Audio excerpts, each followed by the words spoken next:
Hey everybody, JJ here, back again with another Saturday of Zoom networking. Again, we have another outstanding guest speaker. Oh my gosh, I love this guy. Our guest speaker today is out of Pace Morby Sub2 community. You heard me say it all the time. Pace Morby is the premier genius in creative real estate in the country, which means the world.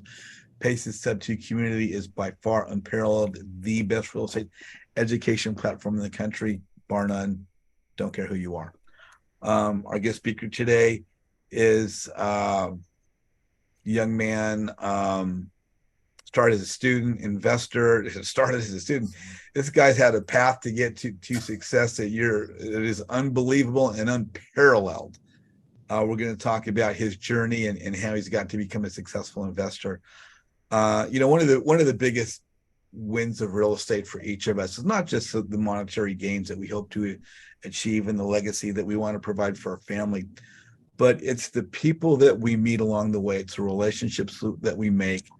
It's the people that we get to call our friends.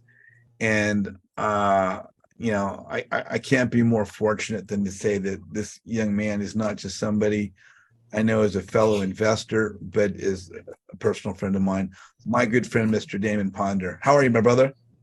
Man, I'm so good, JJ, and thank you for the kind words, man. Yeah, I love you, love you, love you, love you, love you. Same, man. Same. So really quick, for those that don't know you, where in the country are you located? Yeah, I'm in the Houston, Texas area. And we're getting into today's July 1st, so we're getting summer weather coming along. Yeah, yeah. It's getting to what I like to call the brutal point of the Texas summer, right? We're hitting those 100, you know, it's just gets a little bit hot here in Texas. Yeah, Los Angeles, we've had like 70-degree weather for months, and it just turned into the 90s for us. So the hundreds are right around the corner. Yeah, man. Yeah, Yeah. Yeah. crazy. You guys have to deal with fires. So that's on a whole nother level there. Yeah, We're pretty good about not having to deal with brush fires. the fires are scary. They Yeah. really are. So hey, so let's talk about you. Let's talk about, my favorite topic is not me, it's you. Um, we met through Sub2, and we become friends. We met through live event and just through social media networking. Um, and not only are you a great guy, but man, you've just really sort of taken things by storm. You've got your own podcast, you've got your own Facebook group for real estate investors. Your business is doing well. You're highly respected in Sub2. It's just like, man, this guy's got the cat by the tail. But didn't start out for you that way, you know. No, man. No, not at all. Not So at all. let me ask you, when you were in, there's not much we do before we're in high school or in our teens, so to speak. We start driving cars and going to movies and parties, whatever it happens to be. But in your teens, were you exposed to real estate? Was that something that you saw in your youth? What if not, what were you Yeah. doing in your teens that led up to the beginning of your journey? Yeah. So yeah, man, I really respectably I had a rough childhood, right? My real dad was never there, truck driver, kind of a drunk, like so not a good role model as a dad. But my stepfather was my father, and he was a phenomenal human being, a World War II vet, a human being to be looked up to. So I'm very lucky and blessed to have him in my life. But I had a troubled childhood. I just, I didn't mesh well with people. I didn't fit in at school. I got into wrestling when I was in school, and Cool. luckily for that, I was a wrestler and I wrestled collegiately for a year. But yeah, man, really in high school, I was just hanging on for dear life, man. I was getting into fights, going from one high school to the next. I think I went through four or five different high schools. My poor mom, I don't know how she did it. Yeah, well, and I'll say like most of us, maybe to not that extent, but I went to more than one high school, and part of that was rough for me. And I got into boxing as opposed to wrestling, but sports was key for me. But yeah, so you were just kind of like most other kids, and doing your teens, and so then you got into the collegiate wrestling. So you went to a secondary school. Um, so were you studying Much anything later on there? down the road. Excuse I me. said much later on down the road. I had a lot of things to figure out before I got there. So now, what was your journey in your 20s? What was your progression? Yeah, so obviously not knowing where I fit in high school, I was never really able to put it together there. And all the people that I knew at that age, they were headed off to college, and I had no idea what I was going to do. But I remember walking the halls one day, and I saw this Marine Corps recruiter who was walking down the hallway, and I thought, man, like that guy looks amazing in that uniform. I want to be that guy. And I walked up to that Marine Corps recruiter and I said, basically, how do I become that guy? And so that was really the beginning of what ended up being my 20s, right? So I ended up going into a Marine Corps pooling program when I was 17, but my dad had no idea. I never came home and told my parents that I was going to go into the Marine Corps. One night, I just sprung it on my dad. And I said, "Oh, hey, Dad, by the way, the Marine Corps recruiter's coming over for dinner." And if you can imagine a World War II veteran whose son is about to go into the military, um, it was my dad was a pretty well, he wasn't a real outspoken guy, but it was the very first time I'd ever heard him cuss in my life. Wow. Yeah. So he was not in favor of this. Was not in favor. No, absolutely not. But he did support me. He ended up, at least getting behind me and supporting me. And that is when I headed off to Marine Corps boot camp in San Diego at MCRD. And that would have been the beginning of, I guess you would say, my 20s, right? So I was 18 years old.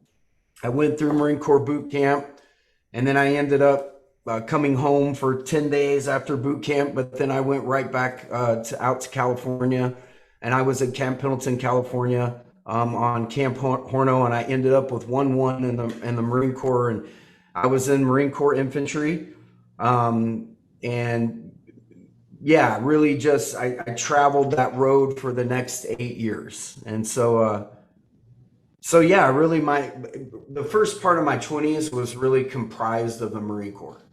Now, when you're in the Marines, we talked a little bit the other day. You made numerous tours overseas. Right. So when I was in the Marine Corps, towards the end of my tour, I found out that my dad had cancer.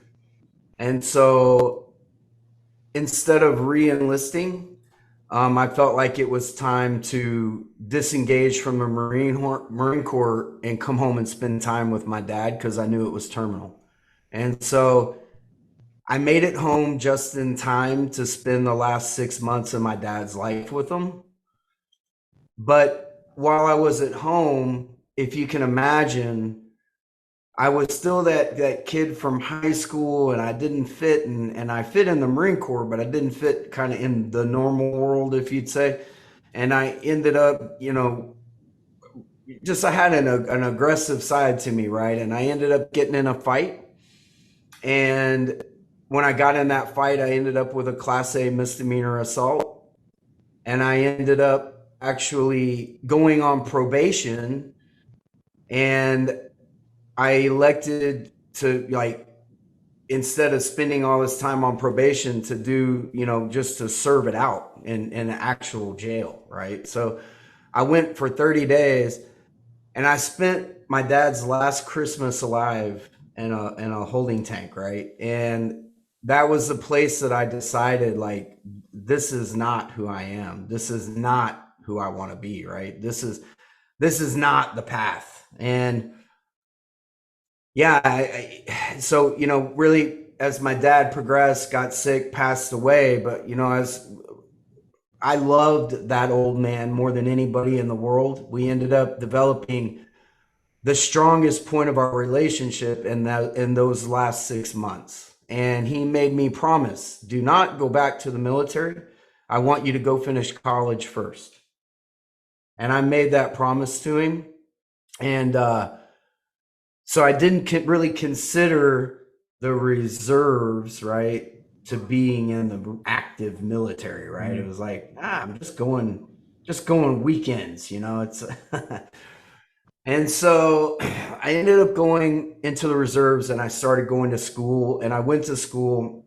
And funny enough, coming up on my last semester in school, I was kind of going through what do I want to do. And I had wanted to go back into the Marine Corps, into the OCS program and into flight school. But because of that fight, Quantico, Virginia is a pretty difficult road there. And so if I've got, let's say, a 3.5 GPA and a waiver, and the other guy has a 3.5 GPA and no waiver, my slot gets pushed back and he gets pushed forward.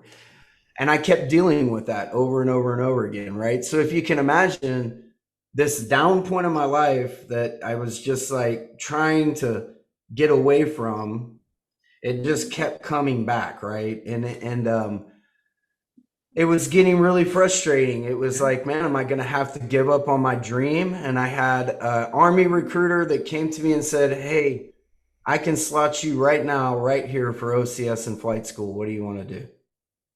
And I was like, well, it's a career decision. Let's go. We're going into the Army now. So I went into the Army. I was in the reserves there. I was in my last semester of college. And that's when the World Trade Centers happened, right? So I literally came out of class.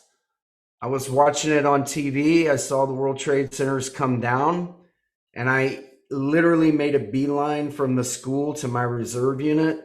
And I talked to my commander and said, pull me out of OCS, pull me out of flight school, and send me back to an infantry unit. That's where I belong. I've been infantry my entire time. That's where I need to be. I can't watch my brothers go overseas while I'm in a school. And that's what happened. I got pulled out of OCS. I got pulled out of that program, and I ended up going back into an infantry unit in the Army, and I found myself on the outskirts of Baghdad 2 weeks later. And so I ended up on the initial invasion into Baghdad. And then, I was there for roughly 18 months the first time, and then progressively 14 months and 10 months, but 3 tours in Iraq, 1 in Afghanistan. Wow. And I ended up getting injured in my last tour in Iraq. And I was medically retired from the military. And so yeah, it's without going too deep, I have talked to JJ pretty deep about what happened, but without going too deep, I was significantly injured, ejected, out of a vehicle. And so, yeah, those tours were rough, man. They were not easy. I was in the Sunni Triangle. We were in the middle of combat, kicking down doors, detaining. That was our job, right? So Wow. 18-hour days carrying full gear, door to door, house to house. It was a rough go. But yeah, at the end of the day, medically retired, man. I came back home. So once I got injured, I was life flighted out of Balad. We were in the Ramadi area when it happened, but I was brought to a place called Balad, and then we were life flighted out. Because when I went through this ordeal, I couldn't feel my legs from the waist down. And so they thought that I might be paralyzed, but they didn't have the equipment in country to check. So they life flighted us from there over to Germany. And so I went to Landstuhl, Germany. And that's when they found that, this blast, this event that I had gone through, it caused my spine to swell. But that I was going to get better. It was just going to take some time. And so it took me about 6 months in Germany to get back on my feet and actually, get back to walking, get back to moving. And then they brought me from Germany back to Minnesota, and then from Minnesota back to Fort Hood. And so my last duty station was in Fort Hood, but they stuck us into these, what they call MRPU units, the medical reprocessing units. And so you weren't active, you weren't reserve, you were just somewhere in between, kind of in the no man's land of the Army. And you had a social worker that was overseeing your medical needs. And And that was your last that location, was my basically, last place. before you Yeah, left the that was my military. last. Yeah, before I left the military, that was my last place. And they had the, if you can imagine, the military that they had running this little unit, right? Like in the middle of Fort Hood, surrounded by metal fences, right? Like we were it was really designated that we were like separate from everybody else in the Army, right? But they had inactive ready reserve that they had called up to come back and run those that were all Vietnam veterans. So they had called Vietnam veterans back up off of inactive ready reserve to come in and run these units. And so, these guys had done multiple tours in Vietnam, man. They didn't want anything to do with us. They couldn't stand us, right? And so, yeah, these social workers' whole job was to basically document, hey, you missed an appointment at the hospital today. You did something you weren't supposed to do, and they're basically trying to work your percentage rating down, so that when the military did your medical board, they had enough firepower to say, well, you should get a 60% rating, but we're going to give you 20%, right? So yeah, they came back on my initial rating with 20%, and I was like, really? I went to the command. I was almost killed in Iraq, and I think 30% at least retire me, and I'll go get the rest out at the VA, right? And so that's what happened, right? they do my med board, they give me the 30%, and then 2 weeks before I'm getting ready to get out, which was right around December, January time, my my commander calls me in and he says, "Hey, Ponder, just so your medical board came through, but by the way, you owe $40,000 to the government. I just thought you should know that you'd been overpaid a full pay grade with combat pay while you were in Iraq." Wow. And I was So like, as they're letting you go, by the way, you owe us some money. yeah, yeah. So 2 weeks before they're going to let me out, they let me know I've got a $40,000 debt to the government. And I was like, man, you've got to be kidding me. I've always been good with my money. I've never overspent. Please, sir, let me stay in the barracks, take my whole paycheck. That way I go out of the military without any debt. And his exact words to me were, "Soldier, your med board is done. They're not going to revert it. You're going to have to deal with that issue with the IRS when you get out." Wow. So, yeah. Let's shoot forward a little bit here. Yeah, sure. You get out of the military, and you've been, how much long after that did you get into, say, the real estate aspect? It wasn't right away, but Yeah, so it wasn't right away. It took a little time, but of course, like when I got out, because of all of that, I ended up, I only had $420 a month coming to me, and I couldn't afford anything. I was living in an SUV, which was the only thing, a black Nissan Xterra, man, was the only thing that I actually owned coming out of the military. And the IRS wanted it back in $3,000 a month increments, or else they were going to garnish my wages. Any wages that I had would have been gone. And so, yeah, I ended up being a homeless vet for 4.5 years. I lived out of that SUV. I ate out of trash cans. I lived near downtown Houston while I put myself through school at U of H. wow. I would go shower at the park, and then I would go up to the campus and I would stay at school the whole day. And I ended up building a little business, right? Like out of the back end of that SUV to like feed myself. But the initial want was to go to medical school. But anyways, I ended up eventually graduating with my Bachelor of Science, with a major in dietetics and a minor in biology and chemistry. But because of all of the changes with the medical care, and I ended up talking to friends, I didn't feel like going the medical school road was the right road for me because I would still end up in debt. And I didn't want that debt, right? And so I just said, I'm going to focus on this company that I built, right? Out of the back of this car. And I built that from a handyman company into a demolition company into a home building company. And then I built that into a full scale commercial and government contracting and development company. I Wow. employed a little over 100 people at any given time. I Wow. brought in some software engineers to help me revamp some software in the construction industry. And I ended up selling that off to what we call a prime competitor in government contracting. But yeah, now of course I wasn't in the deal maker program or any of that at the time, so I had no idea what I was doing when it came to selling a business, and I didn't make nearly what I could have. But in that time when I sold that business, I semi-retired, right? So that was kind of I don't think I'll ever be fully Now, retired. It's was just that also kind of your indirect indoctrination into real estate by being yeah, production? yeah. Well, when I retired, I thought, man, I'm going to go back to school. And I ended up going and getting a master's degree in software engineering because I was bored. You're But amazing. I said, man, I'm gonna go back and get a real estate license because my Yeah. father-in-law is a broker. My wife is a real estate agent. I might as well go and get my real estate. And I've got all this money now from selling this business kind of sitting aside. And I'd like to figure that out. So that was really around 2015. That was where my real estate journey began. Yeah. So that's only really a handful of years ago.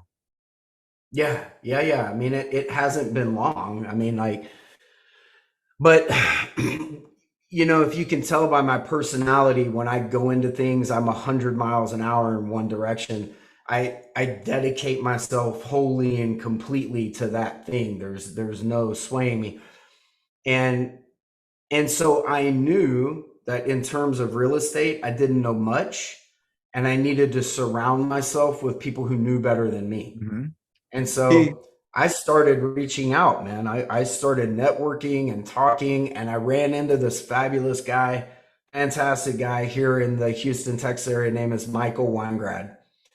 And Michael Weingrad owns about 400 doors or so, right?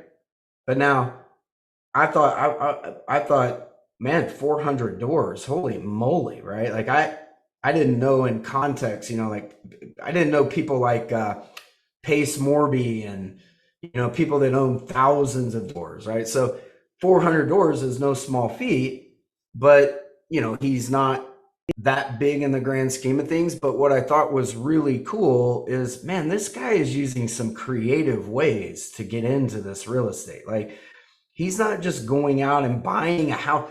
Like in the real estate, classes, you put your 20% down and you put a loan. Oh, wait, he's not doing that. And so I reached out and I was like, hey, Michael, how, again, right? Like, how do I become like you? When I grow up, how do I become Michael? And I was really lucky, man, that guy poured into me. He said, I tell you what, if you're dedicated, just show up. You come here, you follow me, you ask me your questions, and I'll teach you everything that I know. Right.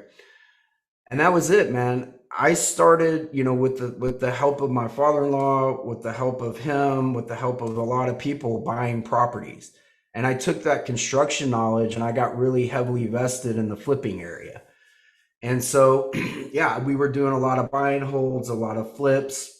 I'd never really entered the short-term rental space or any of this stuff now.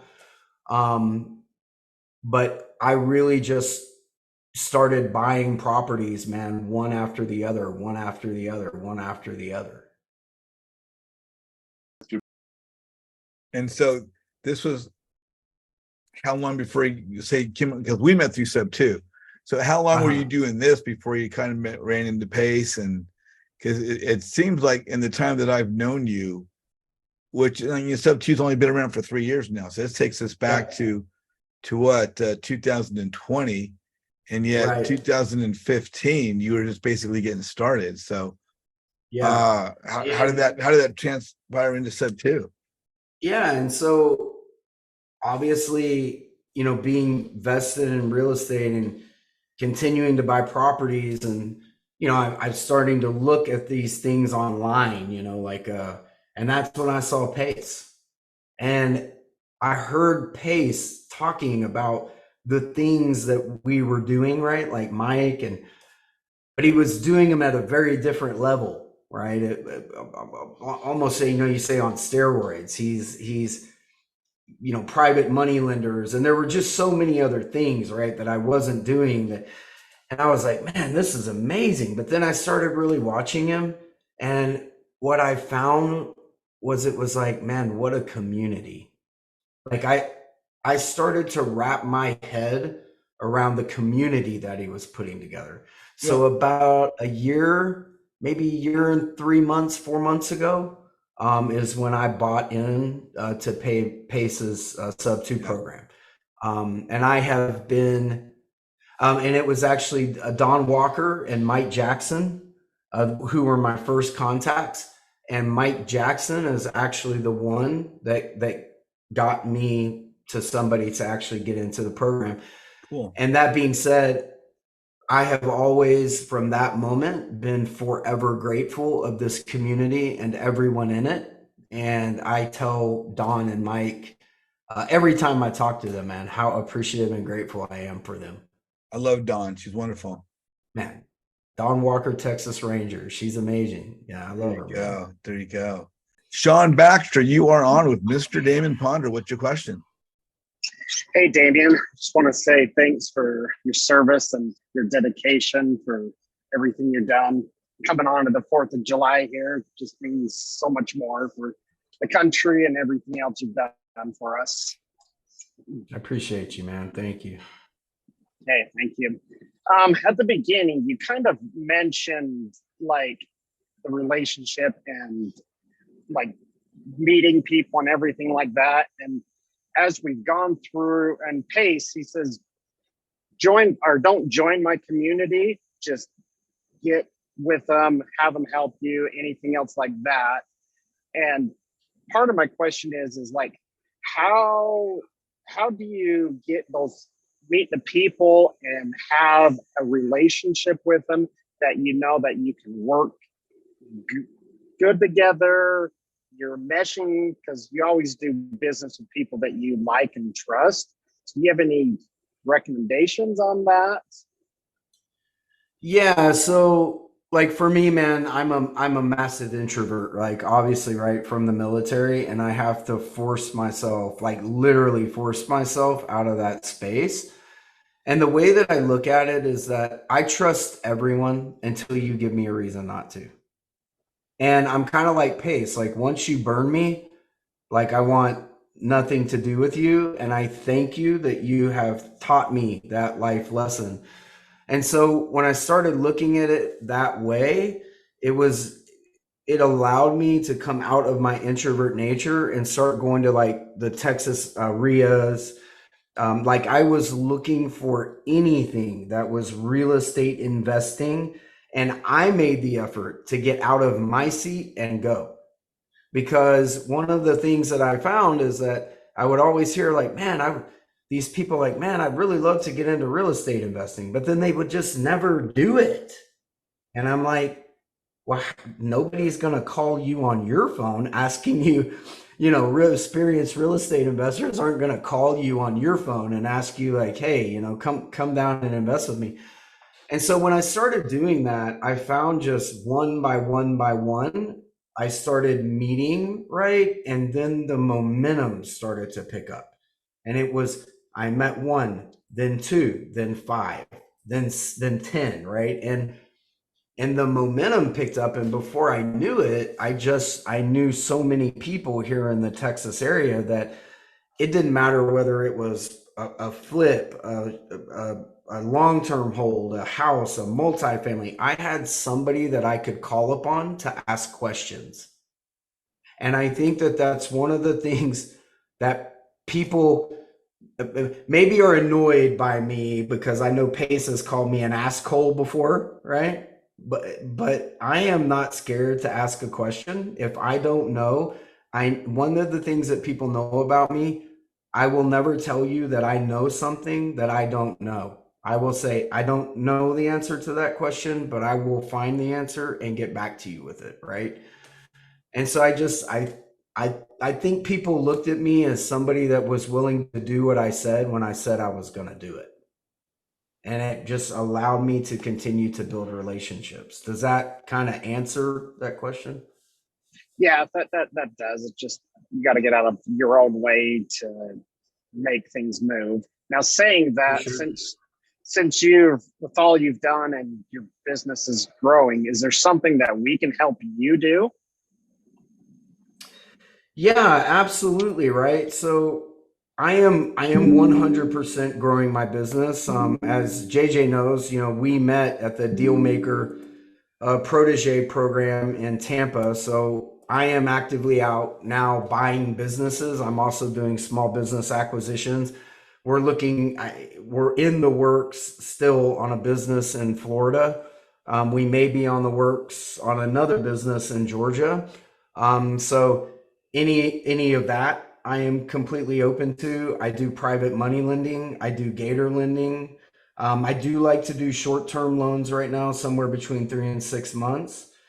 I have a really big pocket full of private money lenders that I do know and work with. And I am very protective as I am actually trying to work with on a deal with L'Oreal Keaton, who's in here. And she's an amazing friend and a super knowledgeable investor. But yeah, I'm very protective of my private money lenders. They know that I will never steer them towards a deal that I don't know is a good one. I am willing to work with people on flips. I am willing to work with people that can get me into the short-term rental space. I am buying anywhere in the continental U.S. as long as it's a conservative state. I don't I don't care to do business, and it's not about your politics. But it's more I've got to be able to kick somebody out if they're not paying the rent, right? Yeah. So, but yeah, man, I'm willing to work with people who bring me value on all fronts. Perfect. Hopefully, we can work together and help each other Yeah, out. I love it. Yeah, and for everyone, I'll hand out my phone number in this, and I give it freely. It's a phone number that runs through my CRM, and you are free to contact me anytime. Uh, any questions, anything. There is no deal that I can't help you on, as L'Oreal will tell you. I feel pretty confident at this point that I can create just about any deal. I can get any deal done. So yeah, I'll help you on any aspect of real estate investing. Yeah, if you guys are on this call or if you're on YouTube right now, Damon is the man. His number that we just put up for our group here on the Zoom call, but it's 281-801-5084. That's his main work line. You can reach out to him there. Ton of knowledge, great experience, and just an all-around great guy. We got another question coming on board here. We're going to bring a young lady on. Cynthia Ware, you are on with Damon Ponder. What's your question? Okay. I first want to thank you, JJ, for having the platform, calling me up. But Damon, I want to say thank you for your service. And I wrote down some characters that I want to share with you. I wrote down you are rich with a sense of mystery, courage, and just go get the damn thing done. You're amazing. You're amazing. Well, I appreciate that. Thank you. Yes. It's so funny. I don't think of myself that way. I just think of myself as just one of those guys that doesn't take no for an answer, and I get out there and I go to work, But with that history, you got some steam on you. You know how to take some steam off. So you're nothing to play with. But you have moved yourself to a mighty, mighty man. I mean, you got to pat yourself on the back, and I'm doing it for you. You're just rich with character to get it done. But I had wrote down also, So I was going to ask you, what's your primary method of marketing? But it looks like you put yourself in a to know place. You know, people want to know you because you moving it like that. But what if a person was trying to launch, trying to get themselves more active in the business, what would be the primary way you would suggest to market? Okay, we know, Sure. but Yeah. everybody don't live where there's rears. I don't know where I'm staying. I got to drive either two hours to St. Louis or 2 hours and 20 minutes to Kansas City to get to a rear. You know, but I could do Yeah. that. So, well, but don't be mistaken, right? Like, I want to clarify. The RIAs are how I met more people, right? This is how I networked and I met more people. But in terms of getting into real estate, have no doubts that I was putting in work every day. And when I say work, I mean work, right? Because yes, I'm in a place now where my network has expanded, and I find that deals come to me and I'm able to work with others. But there was a time where it wasn't that way. Yeah. And one of the very first things that my other mentor, Mike, did was he had me learn how to pull foreclosure lists. That was the very first thing that I did, is figure out how to go down to my county and pull a foreclosure list. And then when I did that foreclosure list, he said, I don't want you to worry about all the fluff in that list that you can't get to. I want you to narrow that list down. So I looked very specifically to my buy box: 3-bed, 2-bath, 4-bed, 2-bath, between $150,000 and $350,000. So now I niched that down. That might bring a list of, let's say, 50 or 60 or 100 foreclosures down to maybe 20, right? And then I would go and look those up online for the ones that I could find pictures on and make a viable look online. But the ones that I couldn't, I saved those to actually drive out and take a very quick look. And there was only maybe 5, 6, 10 of those. It was a one-day thing, right? And not even a day, a half a day. And then I narrowed those down to maybe 5 to 6 that I really wanted to go after, right? Those were mine for that month. And what I did is I took one weekend out of the month and I'd go knock that door. And that's how I got started. And the reason why I would go knock the door and not call them is because my thought was, well, I've been in that situation before. I've been in the money and not having it and feeling like the world is caving in on you. And the last thing that I wanted was another bill collector to call me. I turned my phone off. So I was able to go out, talk to them face to face, and I had empathy.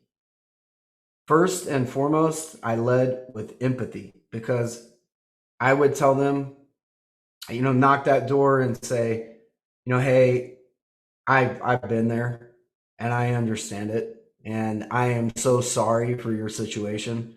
And I want to be able to help you if I can. Would you mind if I can possibly show you how I might be able to help you if you're open to listening? And that was my lead in, right? And I mean, when I tell you it worked, right? Human interaction. I made human interaction. And then when it came to networking, it has been human interaction. So. Okay.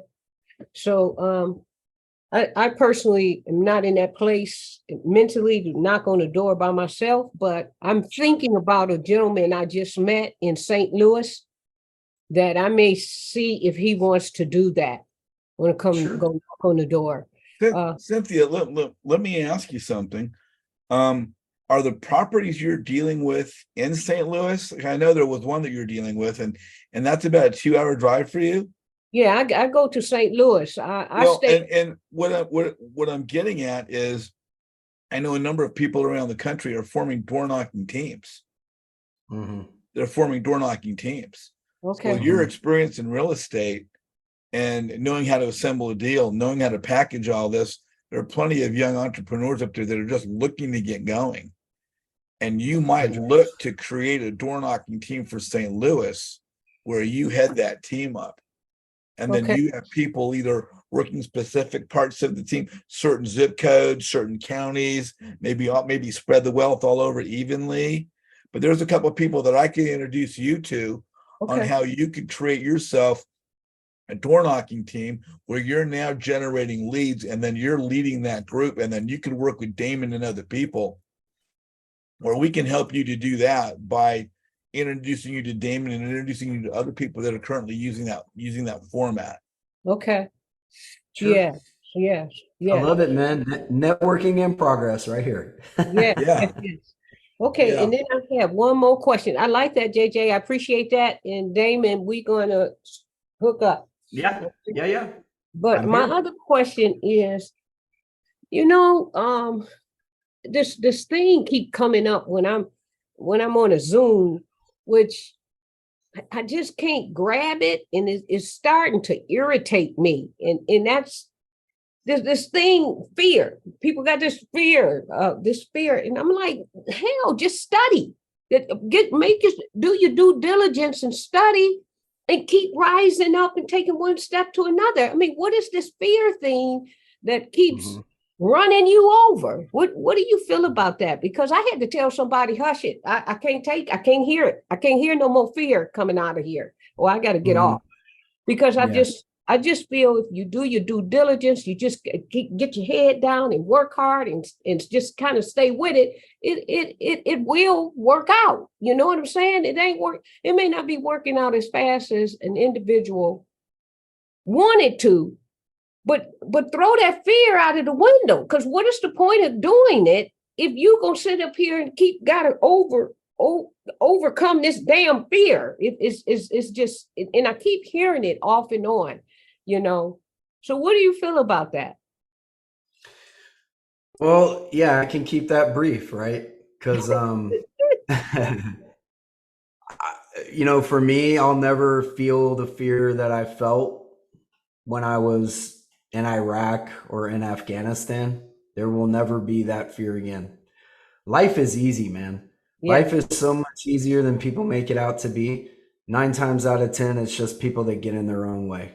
Okay, I don't think it's that damn easy though. I don't think life is when you take a 360 degrees. I don't want to pretend like life is easy, right? Life is not easy. But life is as easy as you want to make it to be, right? Like the person that wants to make up every excuse in the world for why not to do that thing and sit on the couch, right? They're always going to come up with an excuse as to why you shouldn't do it. Yeah. It's the person that gets up and takes the first step.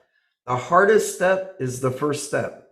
Every step gets easier after that, right? And so for me, I always remember there will never be a fear so great as stepping off the plane in Baghdad. I had no idea what was going to happen. Life is easy now. Yeah. All I do is just kind of wake up in the morning and rinse and repeat.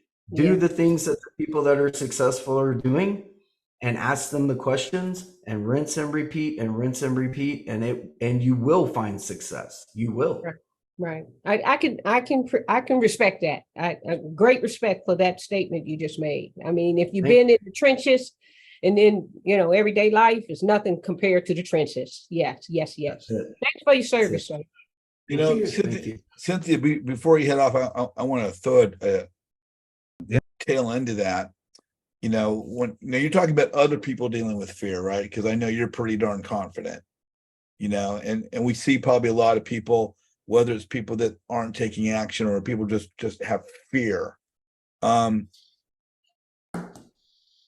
We say all the time that we become the 5 people we surround ourselves with.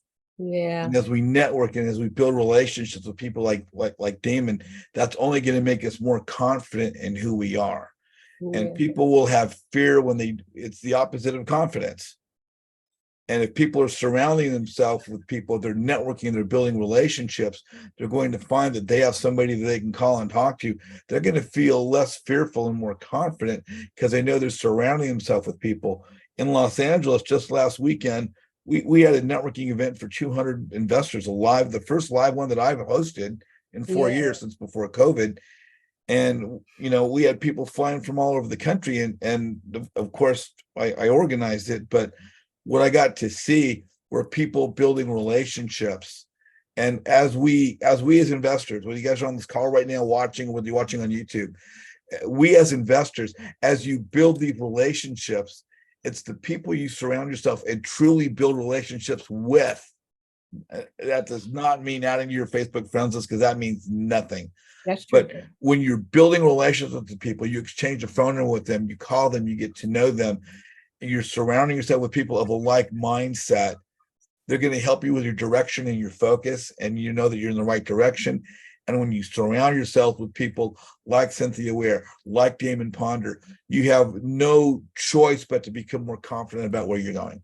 So anyone, Cynthia, that's watching and relating to the fear aspect, they're not networking, they're not building relationships, they're not making themselves visible, which is something we talk about regularly here on our Zoom call. Cynthia, thank you so much for your question. I got one more statement to make. Go, girl. Damon. Okay. So I in that the 5 people you have around you in this circle or in this real estate industry, okay, this real estate investment industry, I find that it's very difficult to develop that relationship. And even with you, JJ, I can call you, you can answer the phone, we can talk, but are we tight? No, not really. We can talk. We can go there on some conversations, but there's another person or two that's been on here, they're superficial. They're superficial. You know what I'm saying? So you're trying to develop a relationship with you. I ain't got time for you. Or I made one conversation with you. I had one telephone call with you. I don't have no more time for you. Well, listen. Well, let me help there. Let me help, right? So one, I don't even let the negativity of being superficial get into my realm, into my bubble, right? If I find that person's that way, I'm not going to get upset about it, right? I'm not gonna put any more effort or energy into developing that thing out. Now, I want to caveat that by saying, again, L'Oreal Keaton, she came into our podcast, and that's how I first met her. And I've developed a fantastic relationship with her out of knowing her from nowhere.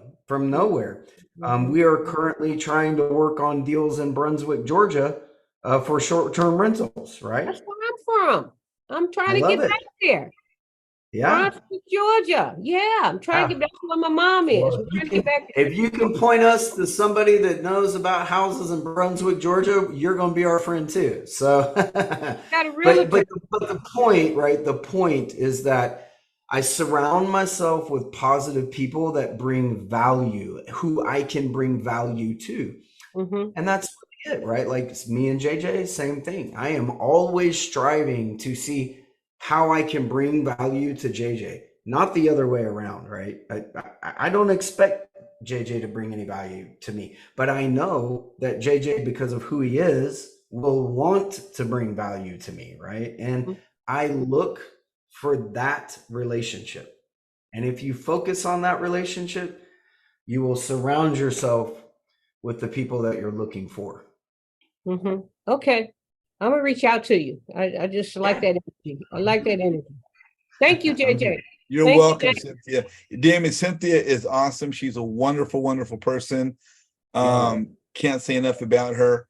As far as what I try and do with folks is, I don't have the knowledge that I probably need to help most people from real estate, but by building my network, building my relationships, what I like to say is, if I can't have the answer, I can hopefully direct them to somebody that does. And that might be my limited value, but in some regards, it can be a great value. It just depends upon the person, the question, and who I can introduce them to. Cynthia, thank you so much, my dear. Miss Evelyn Smith, one of my favorite people in the world. Girl, you are on with Damon Ponder. What's your question? Hello, Damon. Thank you so much for this wonderful presentation. Thank you for your service. It's just been awesome to hear you. I love the process that you talked about with foreclosure, because I've been trying to work foreclosures and, calling, getting a list from the county. So that was wonderful.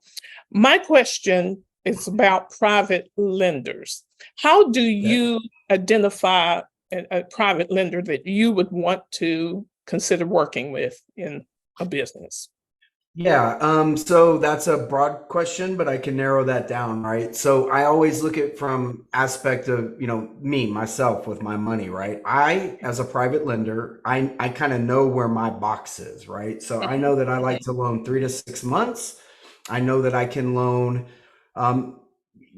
dependent, right? Anywhere from gator lending, on just transactional lends all the way up between $4 to $5 million. But I think that my terms right now are not always appeasant with people on the longer term stuff, because I would call it more of a hard money loan than it is a private money lender. And so I'm charging anywhere between 12 and 18%. And most times I'm trying to get equity on those deals as well. But there are people with bigger pockets than me, right? Doctors, lawyers, people that don't really have much interest necessarily in being in real estate. They just want a safe place to park their money. So yeah, I think in terms of private money lenders, it becomes about tolerance, right? I've got, another guy that has fairly significant, very deep pockets, right? And he will do longer term year loans, at 10 to 12%. I don't have that tolerance, right? So yeah, I really just think private money lenders, it's know a lot of them, make great friends with them. You need to build a massive rapport. One of the very first things you will always hear me say, like in a RIA or whatever, like a function, I walk up to the oldest people in the room. The people that nobody wants to talk to are the ones that I want to talk to, right? Like all the young guys are over there talking about their short-term rentals and how they put all these deals together. I walk up to the oldest guy in the room and I'm like, hi, my name is Damon Ponder. I like to show people how to make double-digit returns backed by real estate. How can I help you to spend your money? And I will literally walk up to people and say that, and it gets them laughing. They're like, man, you're pretty forward. I'm like, yeah, I absolutely am. Like, hey, what do you do? Right. Like, and it builds, and then it just becomes about building rapport. Right. And so, yeah, that's what I would tell you. Is that helpful? It's helpful. I'm doing private lending, and I'm working to try to help connect others with private lenders, and vetting them is the criteria, because I've hit some folks that were just not good. They didn't have your heart, what we think, and when we're trying to help people. So I'm looking at ways that I can help, as I'm finding private lenders to make sure that we vet them well, and that I can make a connection with investors who are doing projects. Like, if you have projects, that we do that. So this is I felt that I could be more helpful in that way, because I'm a former teacher. So ticking off boxes, making sure everything's correct, is something I've got down to a fine science. Well, and what I would tell you is, if you're looking into that private money space, right, it becomes about surrounding yourself with people that are doing that and learning more. You should really get with me, because I'm actually making quite a few moves in that area. I just got off the line this week with a gentleman who, he's a real rags to riches story. Like, started out working on the railroad, but's a multi-millionaire now, and he's into infinite banking, right? But he's using infinite banking with his funds, and it's an amazing way to go about it. And I also have a really cool lending opportunity that could make you a lot of money. It's a very secure lending opportunity. So That being said, my number and my information's in there, and I'd love to get with you offline. Absolutely. Look forward to speaking with you. So, Damon, but let's wrap up. You're awesome. You're awesome. We had some great Thanks, questions.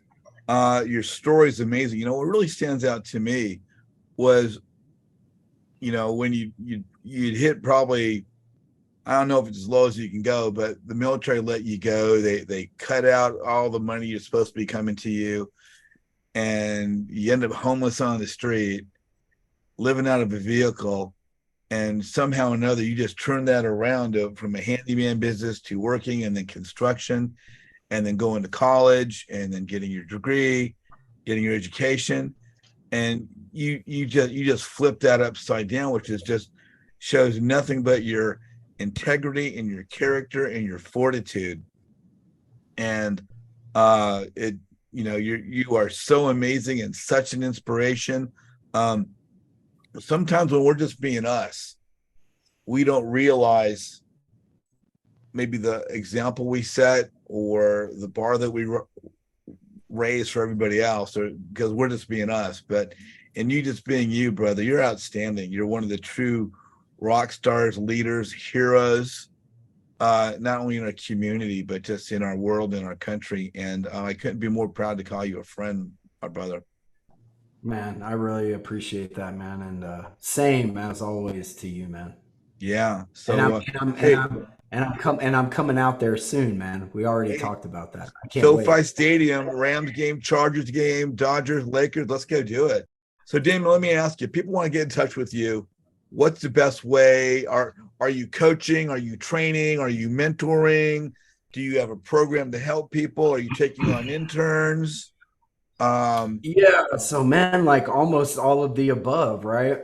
I will help you JV on your deals. I will show you how to get deals. I will partner with you as long as they are the right deals. I will bring private money. I will bring my money. All of the above. If there are deals to do, cool. Hey, I got one last question for you, man. what's up, man? And you've kind of alluded to this as we moved along, but you are, as you said, rags to riches success story beyond belief. I mean, your life is a friggin' movie. You got to come out here to Hollywood with me, meet some of my film producer people. We got Me to too turn much, your life into man. a friggin' movie. Let me tell you. Gonna But turn me into Marky Mark around here. and I honestly think we need to do that. And I've got the people we can talk to about that. But you know, in the real estate world, you're highly successful. You're highly respected in some too. You're getting more and more popular every single day with your podcast and your training and leading by example. Um, my group's a networking group. I talk about it all the time, and after a while, you know, it's just JJ talking.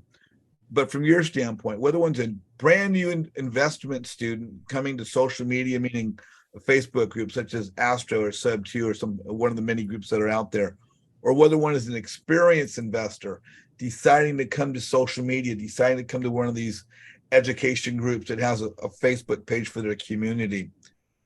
Again, whether it's for the new investor or the seasoned investor, what is the importance of networking through social media, if not joining a network group like mine, in order to build the success of someone's business?